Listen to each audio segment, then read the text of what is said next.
अशहदु अन्ना मुहम्मदुर रसूलुल्लाह।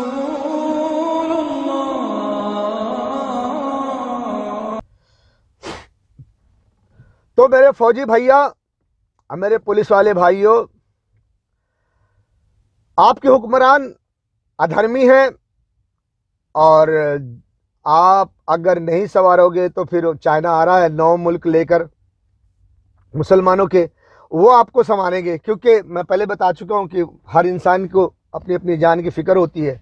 अगर उन्हें अपनी जीना है, क्योंकि अमेरिका तुम्हारे जरिए उनको मार देगा, तो अगर उन्हें जीना है तो वो उनको चाहिए कि वो तुमको मार दे। तो अपने हुक्मरानों को इन कामों से रोको कि वो अंग्रेजों के लिए रास्ता न साफ करें, वरना ये झाड़ू चाइना आके तोड़ देगा। समझ में आई बात? ये झाड़ू जो है ना, चाइना आगे तोड़ देगा, फिर तुमको तकलीफ होगी। तो फौजी भाइयों, आप और पुलिस वालों भाइयों को बोल रहा हूं कि आप अपने मुल्क को संभालो, ये आपका अपना मुल्क है।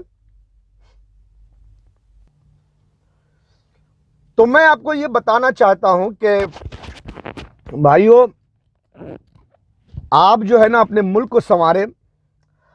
और हिंदुस्तान में, हिंदुस्तान के बाहर भी बहुत सारी ऐसी भविष्यवाणी है, जितनी प्रेडिक्शन है बहुत ज़्यादा है जो देश के खिलाफ जा रही है। तो मैं आपको इसमें यह बताना चाहता हूं कि प्रेडिक्शनें आखिर क्यों होती हैं। मैंने आपको पिछले वीडियो में संत रविदास जी की कविता बताई और ये बताया कि अब ये बता रहा हूं, इसमें भी बताया कि 2024, 25, 26, 27 एक भविष्यवाणी करते हुए किसी पंडित ने बताया कि अच्युतानंद की भविष्य मालिका में लिखा हुआ है कि ये आने वाला 24 से 27 तक हिंदुस्तान के लिए बहुत खतरनाक है और ये चाइना मुसलमानों के 9 मुल्क लेकर हिंदुस्तान पे हमला करेगा। जैसा कि संत रविदास जी की कविता में 3 तरफ से हमला होगा। तो चाइना हमला करेगा तो बहुत खतरनाक हमला करेगा। और उसके बाद ये भविष्यवाणी उच्च भविष्य मालिका में है, जो अच्युतानंद की किताब है। और इसके बारे में एक पंडित यूट्यूब पर बता रहा है, मैं उस भविष्यवाणी को आप तक पहुंचा रहा हूं कि आपके खिलाफ बहुत सारी भविष्यवाणियां हैं। और लेटेस्ट भविष्यवाणी में आपके इंडिया टीवी में एक भविष्यवाणी करने वाले ने बताया है और डिकोड किया है नास्ट्रेडमस की प्रेडिक्शन को। और उसने कहा है कि अनकरीब हिंदुस्तान में एक मूवमेंट होगी जो देश को और दुनिया को बदल देगा। और वो मूवमेंट, उसमें देश हिंदुओं के हक में तरक्की नहीं है, वो हिंदुओं की तबाही के बारे में दावत दे रहे हैं।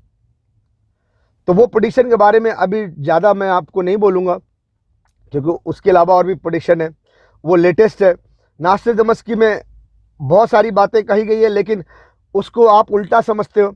एक मूवमेंट होगा और वो मूवमेंट को कहा जाता है कि वो खेती किसानी में इतना क्रांति लाएंगे लोग कि वो अमीर हो जाएंगे, विश्वगुरु बन जाएंगे ना। मूवमेंट का होता है मतलब होता है इंकलाब, क्रांति। क्रांति का मतलब होता है कोई खेती किसानी नहीं। क्रांति, मूवमेंट, इंकलाब होता है हुकूमत के खिलाफ। वक्त का राजा, वक्त का बादशाह, वक्त की हुकूमत जालिम होती है तो लोग उसके खिलाफ उठ खड़े होते हैं, उसको क्रांति कहते हैं। जैसे अंग्रेजों के खिलाफ हिंदुस्तान के जवान क्रांतिकारी उठ खड़े होते, उन्हें क्रांति कहा गया था, क्रांति वीर, क्रांतिकारी। और अंग्रेज उन्हें आतंकवादी कहते थे। तो जब हिंदुस्तान के हुक्मरान जुल्म करने लग जाएंगे तब क्रांतिकारी उठेंगे, एक इंकलाब होगा, मूवमेंट होगा, जिससे कि देश को और दुनिया को बदल दिया जाएगा। बहुत बड़ा मूवमेंट हिंदुस्तान में हो रहा है और बहुत बड़ा मूवमेंट होगा। और हिंदुस्तान की गवर्नमेंट अगर नहीं सुधरी तो फौजी भाइयों, पुलिस वालों, अपने हुक्मरानों को सही न समझो। भगवत गीता को पता कर लो।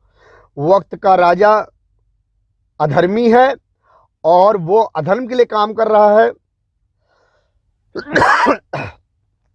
वो धार्मिक नहीं है और वो इल्यूमिनेटी खुफिया एजेंसी के लिए काम कर रहा है, वन वर्ल्ड गवर्नमेंट के लिए काम कर रहा है। और इसके मुताबिक ये सिर्फ झाड़ू मारने का काम करेंगे, बाकी तो सब इल्यूमिनेटी खुफिया एजेंसी को प्रमोट यूएस कर रहा है, उसके साथ बहुत सारे साथी है, वो पूरे अरब के पेट्रोल पे कब्जा करके बैठेंगे और तुमसे झाड़ू मरवाएंगे और तुमको चाइना से मरवा देंगे। ये बहुत लंबी स्टोरी है। तो मेरे फौजी भाइयों, आप इसको जरा गौर से सुनो। संत रविदास जी के बाद और मैं आपको बताता हूं फैज अहमद फैज की। हम देखेंगे, लाजिम है कि हम भी देखेंगे, हम देखेंगे, लाजिम है कि हम भी देखेंगे, हम देखेंगे, जो लोहे अज़ल पे लिखा है हम देखेंगे। तो ये जो है, इसकी एक और बात मैं आपको बताता हूं जो खास है। जब अर्ज़ खुदा के काबे से, जब अर्ज़ खुदा के काबे से सब बुत उठवाए जाएंगे, जब अर्ज़ खुदा के काबे से सब बुत उठवाए जाएंगे, हम अहले सफ़ा, हम अहले सफ़ा, हम अहले सफ़ा मरदूद हरम मसनत पे बिठाए जाएंगे। जब अर्ज़ खुदा के काबे से सारे बुत उठवाए जाएंगे, हम अहले सफ़ा मरदूद हरम मसनत पे बिठाए जाएंगे। मसनद होता है एक बेहतरीन चीज़ जो ज़मीन पे बिछाई जाती है, वो बिछा के स्वागत के लिए उनको बैठा के दिखाए जाएंगे। बहरहाल अब ज़्यादा नहीं बोलूँगा इसके बारे में, थोड़ा बुरा लगेगा तुमको। अर्ज़ खुदा के काबे से जब बुत उठवाए जाएंगे, याद रखो आप, ये फैज़ अहमद की फैज़ की ये शायरी, ये लफ्ज़, ये शार तुम्हारे अच्युतानंद के भविष्य मालिका की ये भविष्यवाणी कितना मैच कर रही है। चाइना 13 मुसलमान के मुल्क लेकर के हिंदुस्तान पे हमला करेगा। संत रविदास जी की कविता, तीनों तरफ से हिंदुस्तान पे हमला होगा, सब अपने अपने घर में जाके दुबकेंगे। हाँ, फैज अहमद फैज, जब अर्ज़ खुदा के काबे से सब बुत उठवाए जाएंगे, बुत तो हिंदुस्तान में है ना, उठवाए जाएंगे। तुमने बाबरी मस्जिद तोड़ा है ना, तो 13 मुसलमान के मुल्क जब हिंदुस्तान में आएंगे तो बुतों को तोड़ देंगे, बाबरी मस्जिद फिर से बनवाएंगे, सब बुत उठवाए जाएंगे, हटा देंगे सब बुत। जब अहले सफा मरदूद हरम मसनत पे बिठाए जाएंगे, और बहुत से कड़ी है। तो मसनत पे बिठाए जाएंगे मतलब खुशी का मौका, यानी कि हिंदुस्तान पे फतेहाब हो जाएंगे, सारे बुत उठवा दिए जाएंगे, और जो बुत उठवाने वाले होंगे कौम, उनको मसनत पे बिठाया जाएगा, मरदूद हरम। उनको कहां बिठाया जाएगा? मसनत पे बिठाया जाएगा, यानी पूरी तरह से उनका कंट्रोल हो जाएगा। सारी भविष्यवाणियां क्या कहती हैं? आप पर 3 तरफ से हमला होगा तो आपको चकनाचूर कर देंगे। कभी सोचा है मेरे फौजी भाइयों और पुलिस वालों, आपकी बहन बेटियों का क्या होगा? और इस वक्त आप जरा भी सोचने के लायक नहीं हो। जरा भी कोई सच बोलता है तो गुस्सा आ जाता है, हम बड़े बहादुर हैं, बड़े फतेह खान हैं, हमको मत समझाओ मेरे भैया। बड़े बड़े बड़े बड़े ये जमी खा गई नौजवान कैसे कैसे। सिकंदर भी गया था हाथ खाली कर गया, कुछ नहीं। कहां है सिकंदर? कुछ भी नहीं। तुम क्या चीज हो? मेरे भाई, मेरे फौजी भाई, मेरे पुलिस वाले भाइयों, तुम्हारे हाथ में कंट्रोल है, देश को संभालो। तुम ये मत सोचो कि मैं मुसलमान हूं, मुसलमानों की सपोर्ट के लिए बात कर रहा हूं। ना, अगर ये समझते हो तो इग्नोर कर दो मुझे, कोई बात नहीं।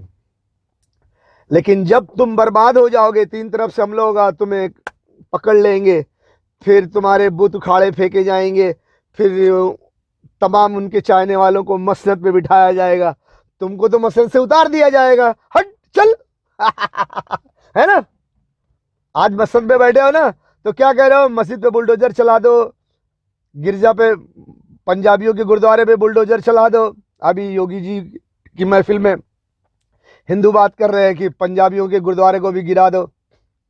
मेरे पास वीडियो देखा मैंने, योगी जी की महफिल में बोल रहा है आदमी, वीडियो सब चल रही है अभी। तो आप जब सारे धर्म के धार्मिक स्थल पे बुलडोजर चलाओगे, आज तो तुम समझो कि तुमको तुम्हारे कंधे पे किसी का हाथ है सुपर पावर का, तुम मसनद पे बिठा दिए गए, मसनद पे बैठे हो, लेकिन जब तीन तरफ से हमला होगा तो तुम गए भैंस पानी में। फिर हाँ, फिर तुम्हारे बुत गिराए जाएंगे।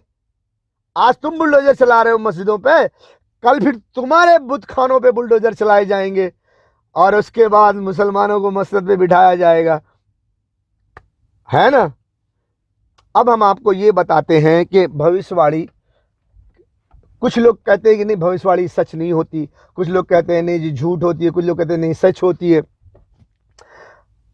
एक अकल के जोर पर मैं आपको बताता हूं, इल्म भी है लेकिन आप अगर अकल के बिना पर सुनेंगे समझेंगे तो आपको समझ आएगा। ज्यादातर हिंदुस्तान में हिंदुओं की भविष्यवाणी के हिसाब से हिंदुओं को नुकसान है। अच्युतानंद भविष्य मालिका में जो कहा उसके मुताबिक हिंदुस्तान का नुकसान है। आप पर 24, 25, 26, 27 बहुत बड़ा मुश्किल आने वाला है और इसी में शायद आप पर तीनों तरफ से हमला हो सकता है। चाइना 9 मुसलमान मुल्क को लेकर तुम पर हमला करेगा। फैज अहमद फैज कह रहा है कि आपके बूथ उखाड़ फेंके जाएंगे और वगैरह वगैरह, हम देखेंगे। जब अहले सफा मरदूद हरम को मसनद पे बिठाया जाएगा, मतलब वो बहुत खुश हो जाएंगे, बहुत खुशी के साथ वो पूरा कब्जा कर लेंगे। आप कहां जाओगे? आपको बस बहुत सारे लोग ऐसे हैं जो गलत तरीके से भविष्यवाणी को डिकोड करके ये कहते हैं कि मोदी जी जो है ना वो सायरन है, मोदी जी जो है ना वो जी विश्व गुरु बनाएंगे। मोदी जी का कहीं नामो निशान नहीं है। तो मैं जरा इस पर बात करूंगा, थोड़ा सा बताऊंगा आपको। आप थोड़ा हिंदी फिल्म देखा करो। जितने भी बड़े आदमी होते हैं ना अक्सर वो विलन होते हैं। हीरो वो होता है जो किसी गरीब घर में पैदा होता है, जो कहीं इधर उधर ठोकर खा के इधर लड़खड़ा के किधर किधर से चल संभल के आता है, आखिर मंजिल पे पहुंचता है, फिर वो हीरोगिरी करता है। हिंदी फिल्म देखा करो। आपकी भविष्यवाणी में भी है, हिंदुस्तान में कितनी भविष्यवाणी है कि एक गरीब घर में पैदा होगा, कौन? काल्की अवतार। एक गरीब घर में पैदा होगा, कौन? सायरन। हिंदुस्तान के गरीब घर में पैदा होगा, कौन? महापुरुष।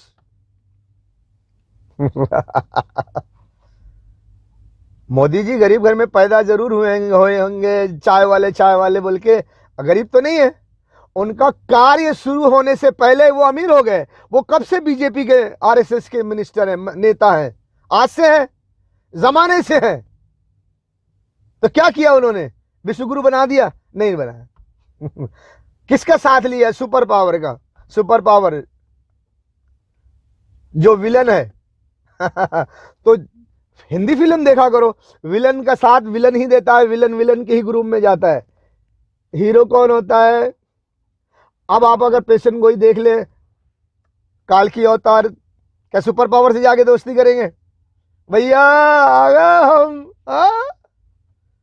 शायरन जाके सुपर पावर से दोस्ती करेगा? हिंदुस्तान के उत्तर प्रदेश में पैदा हुआ महापुरुष क्या सुपर पावर के पास जाके उसका मोहताज बनेगा? बोले दोस्ती कर लो, हमें हथियार दो, मैं अपना पावर दिखाऊंगा। काल्की अवतार जाके सुपर पावर से कहेंगे भैया हमको हथियार दो, हमको राफेल दो, हमको ये दो, हम कलयुग को खत्म करके सतयुग लाएंगे। हाँ?